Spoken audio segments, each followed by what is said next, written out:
सोलापूर महानगरपालिकेच्या मागच्या गेटला जिथं स्टोर रूम आहे, जिथं जे रोज कारवाई होत असतात त्याचं जे भंगार जे खोके जिथं जमा करतात, तिथं एक प्रायव्हेट गाडी सकाळपासून दुसऱ्यांदा भरून जात असताना एका सुज्ञ नागरिकांनी मला फोन केला की साहेब इथं प्रायव्हेट गाडी बाहेर भरून चाललेली आहे.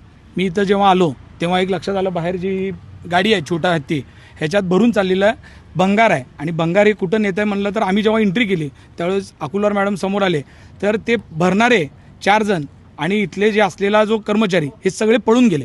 पळून गेल्यानंतर पळून का जात आहे हे माहिती घेतल्यानंतर लक्षात आलं की हे भंगार कोणतीही पावती न घेता भरून चाललं होतं.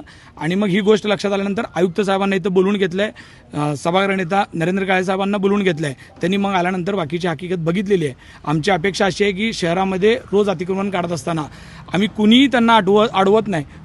कारवाई शहर स्वच्छ होत असेल तर ते चांगल्या पद्धतीने केलं पाहिजे. आमचा कोणताही नगरसेवक जात नाही, पदाधिकारी जात नाहीत, त्यांना कारवाई करण्याची मुभा असताना अशा पद्धतीनं गोरगरिबाचं मटेरियल जर चोरून नेत असतील तर ही खूप शर्मेची गोष्ट आहे. आणि ज्यांनी कुणी केलेलं असेल त्या संबंधितांवर FIR झाली पाहिजे, त्यांच्यावर कारवाई झाली पाहिजे असं आमचं मत आहे.